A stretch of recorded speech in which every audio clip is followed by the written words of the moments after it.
All right, boys, what is up? Welcome back to Alliance War season number 23, and this is War 4 against BND3R. I've never heard of this alliance. This is once again a big mismatch. They are Platinum 2 Alliance, and we expect this to be a pretty easy war. But they have a semi-decent Ross defense. The thing is, they have all of the right defenders, but all of the defenders we would normally see in wars as rank 3 6-stars are all R5 5-stars or R1 or actually R2. They have. I don't think they had any R1 6-stars. Yeah, so we're bringing the normal team, which is Quake, Warlock, and Magic, and I was not able to make paths because I had to work starting 1 hour after Alliance War started, so Run did make paths, and we're taking Path 1 in Section 2. I did speed up almost all of my Quake fights. It might have been all of them even, I'm not entirely sure, but you guys know what I do when I Quake. It's just very simple. I don't need to explain it.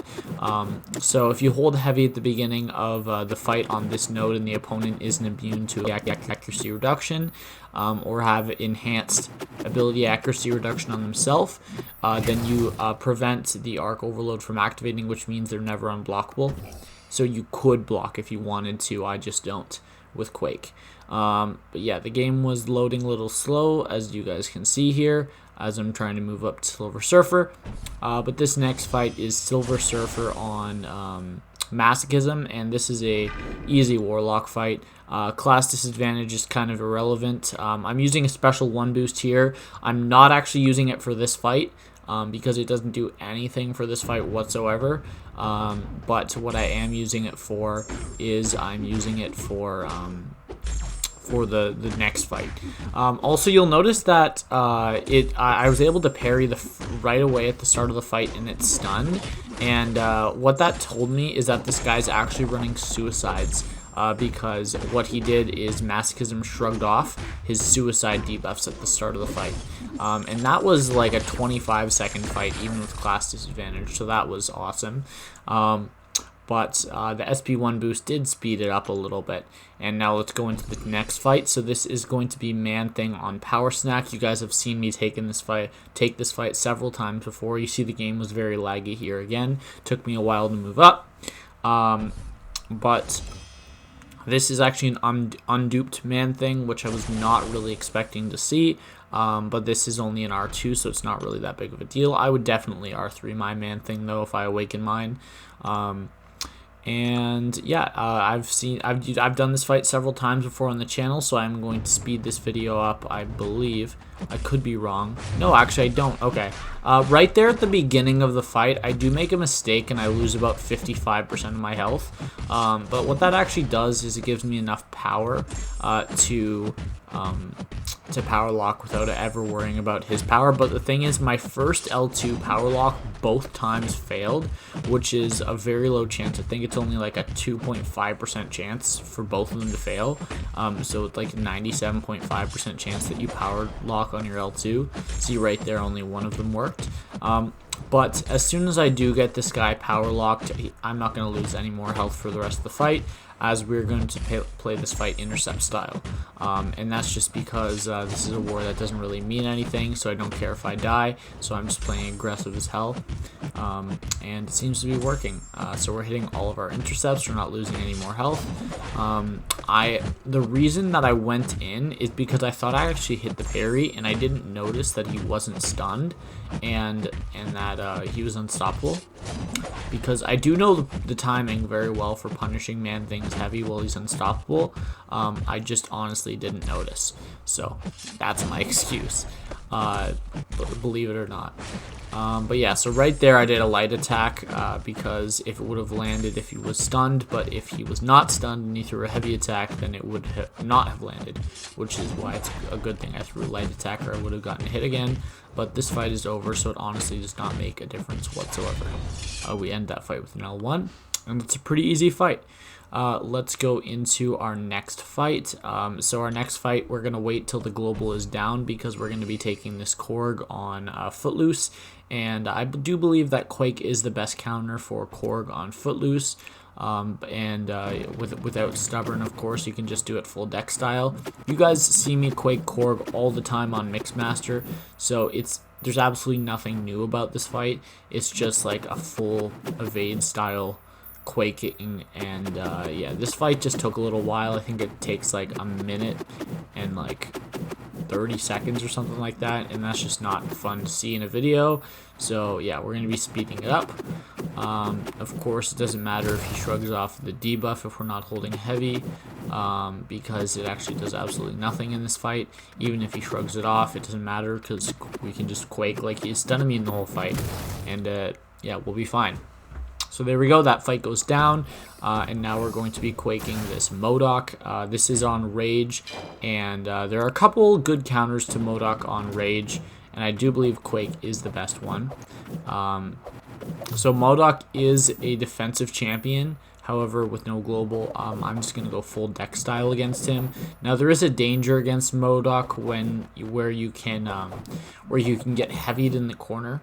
But when you're playing deck style, it's actually extremely rare that the opponent ever throws a heavy. The only time that they'll throw it often is when you're playing parry style. So yeah, this fight, like I said, exactly like the last one, it just took a while. And I don't really like showing long fights, so I did speed this fight up as well. But yeah, as you guys can see, I played very well for both fights.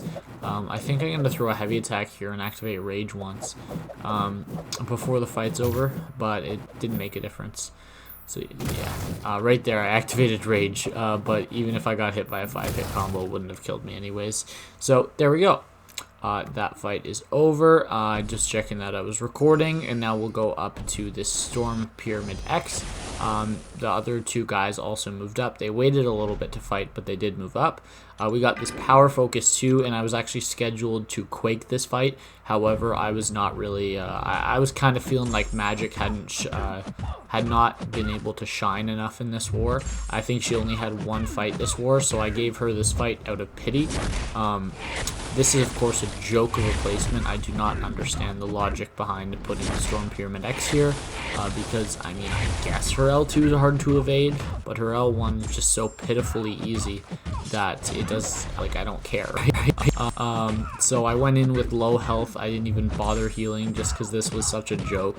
All three champions I have on my roster could have taken this fight with ease, but yeah, Magic absolutely shredded that fight. And actually a fight that I didn't expect to get. So Tildo was on path 4, I think he's on path 4. And he went in with Corvus, and he actually had Proxima Synergy as well on the Spider-Ham. He was just not too aware of Spider-Ham's abilities, which I honestly don't even blame him for, because Spider-Ham's really dumb. Usually we just send a Warlock and use Parry Heavy, or a Falcon or a Venom to any Spider-Ham, so I don't even blame him for dying. Yeah, we get to clean up. Not really stealing a fight, because the only champ he had on his team that could take this fight is Corvus. His Proxima is low level, and he has Doom as his third champ, so really not a good option. Right there, he was at 1%, and I took a few hits. I don't know why. But yeah, that's fun. I just messed up. And I thought rather than having him revive his Corvus, I would just clean it up with my champs. So there we go. That fight does go down. And right here, I thought I was going to disconnect from the fight. I wasn't really sure what was going on. I was sitting in this room doing these fights, so my connection was just as good as always. But as you guys can see, I'm going to swipe the screen up a few times, and that's going to do the trick, and we're going to be out of that fight. And that's the end of the war. 7 fights in 9 minutes. I mean, that's a really fast war for me today. But yeah, we did take home the victory versus BND3R. They did not clear all of their battle groups. They left 2 of our bosses up. Unfortunate for them, but we died 11 times, and in 134, I think they got attacker kills. They died 94 times, so obviously they struggled a little bit in this war. I don't think they take war as seriously as we do. I did not get an MVP spot just because I only have 7 fights. Kind of a lame war. One of the lowest fight totals I've had in a while. But I mean, it was a semi-decent war. I didn't die, and I was never in risk of dying in any of the fights. I only got 2 defender kills. And the thing is, they only fought one of my defenders. So out of those 134 attacker kills, they left up 16 fights, 4 of which were my defenders. And 3 were on Mini Boss Island, and 1 was on Path 9 Section 2, which they left up. So I could have probably gotten like 15 kills on defense if they took all my defenders, because the defender they died to twice was my easiest defender, Iron Man Infinity War. We put him on Power Snack, and they used... I honestly couldn't tell you. I think they used Red Guardian, which is honestly not that bad of a counter. They just didn't play well. But yeah, that is going to be it for this one. We are now 2-2 on the season. We have a total of 2 deaths this season, both coming from that one war. With taking 7 more fights this season, we are at 29 out of 31, or a 94% PSR. Of course, you guys know my goal is 97 or higher for this season, so I'm really hoping to stop dying. 8 fights last war and 7 fights this war means I have a 15 fight streak of not dying. But that is going to be it for this one. I hope you guys enjoyed, and I'll see you in the next video.